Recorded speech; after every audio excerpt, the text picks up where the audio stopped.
Si vamos a revisar el tema de contingencia, tiene que ver con lo que está pasando con nuestra economía. Lo sabemos, la cifra de IMASEC, usted sabe, y la cifra del crecimiento de la economía, para decirlo en sencillo, es bajita y se aprecia que la economía va a estar así, más o menos nomás durante este año. ¿Qué significa para todos nosotros? ¿Habrá una baja, por ejemplo, en la oferta de empleo? ¿Cómo lo vamos a sentir en el bolsillo si sumamos el alza del dólar? En fin, queremos aterrizar este tema y también meternos en la polémica política. Si esto tiene que ver con la reforma tributaria.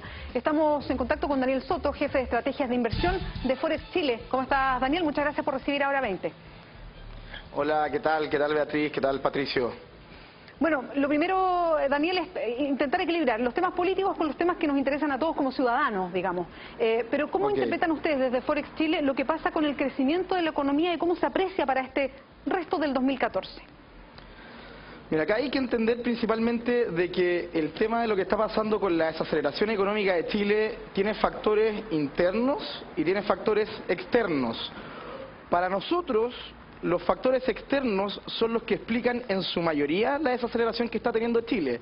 Y son también los mismos efectos, son los mismos, digamos, factores que están desacelerando también a Perú, que están desacelerando también a Colombia, que están desacelerando a Brasil y a la mayoría de los países emergentes que son productores de materias primas. Acá hay un tema de que China está frenando su crecimiento y esto finalmente afecta en el precio de los commodities. Y los commodities son el principal producto que nosotros vendemos, por lo tanto es totalmente normal de que estemos viendo un grado de desaceleración en la economía chilena. Ahora, a esto también hay que sumarle un componente interno, que es principalmente el tema de la discusión de la reforma tributaria, lo que es la discusión de la reforma educacional y algún otro tipo de reforma laboral que eventualmente pudiese ocurrir. Entonces, raya para la suma acá es: tenemos factores internos y externos que están afectando a nuestra economía, pero principalmente, bajo nuestro punto de vista, son los factores externos los que explican en su mayoría la desaceleración que estamos teniendo. Daniel, yo creo que el espíritu de la pregunta tiene que ver con que muchas veces el tema es técnico, es económico, pero también el tema se usa como munición política y a veces la gente le cuesta discernir qué es lo que se está diciendo con un afán de buscar rédito político, de establecer, qué sé yo, una crítica o una loa para un gobierno o para un exgobierno, y qué es lo que se está diciendo con cierto afán técnico. Entonces, yo quiero preguntarte a ti, como una persona que estudia la economía y que la ha estudiado, si es que es un momento inconveniente para hacer una reforma o si lo que hay aquí más bien es un sector que cree que nunca es un buen momento para hacer una reforma. Mira, esa pregunta, bueno, a ver, básicamente, ¿es un buen momento para hacer una reforma? Entonces yo te podría dar inmediatamente el argumento de que estamos viviendo un momento en donde el precio del cobre es bajo, en donde tenemos menor inversión externa, etcétera. Entonces, uno de buena primera podría decir que técnicamente no es un buen momento para generarle incertidumbre al mercado. Sería mucho mejor tal vez haber generado una reforma tributaria en momentos de vacas gordas, por ejemplo, como fue desde el 2010 hasta aproximadamente el 2013. Sin embargo, en esa época también podría haber venido otro contraargumento que te dice, pero ¿por qué justo en el momento en que podemos crecer al potencial o más del potencial que tiene Chile, ponemos una traba y tratamos de llevar a cabo una reforma tributaria que genera incertidumbre? Entonces, finalmente tú tienes contraargumentos para todo, o sea, en momentos de vacas gordas y en vacas flacas. Ahora, técnicamente es peor en este momento porque no deberíamos generar tanta incertidumbre. Sin embargo, sea en momentos de expansión o contracción económica, si es que un país necesita o no necesita, en este caso, bueno, eso entra al terreno político, pero si un país necesita algún tipo de, digamos, de reforma tributaria, se tiene que hacer en cualquier momento finalmente. O sea, los argumentos van a estar en momentos de expansión y en momentos de contracción económica por igual. Sí, Daniel, creo que lo explicas bien clarito. Yo te quería preguntar ahora por nosotros, como ciudadanos, ¿cómo nos afectan estas cifras del IMASEC? Y me refiero a estos otros números que de repente nos pueden preocupar. Por ejemplo, la estabilidad del empleo y las cifras del empleo en lo que viene. Y la posibilidad de endeudarse y estas deudas más a largo plazo, cuando uno piensa en cambiar el auto o en comprarse una casa, en fin, ese tipo de decisiones. Acá principalmente uno tiene que ver cómo lo afecta en su ambiente económico, en su ambiente, digamos, en donde uno está trabajando. Si uno realmente está viendo o está percibiendo de que esta incertidumbre debido a la reforma tributaria podría generar de que te echen del trabajo, obviamente que tú no deberías llevar, digamos, a cabo algún tipo de endeudamiento importante, comprarte una casa, algo por el estilo.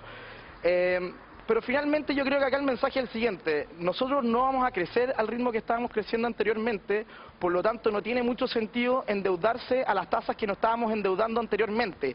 Tiene más sentido endeudarse menos y ahorrar más en estas épocas de vacas flacas, a menos que veamos realmente algún tipo de medida contracíclica, como se llama, por parte del Estado o por parte del Banco Central. Es decir, que el Estado salga a gastar más de lo que tiene presupuestado para poder ayudar a la economía, podría ser un buen estímulo por una parte, y si el Banco Central continúa bajando las tasas, también podría ser un buen estímulo, digamos, por parte del Banco Central, por parte de la política monetaria.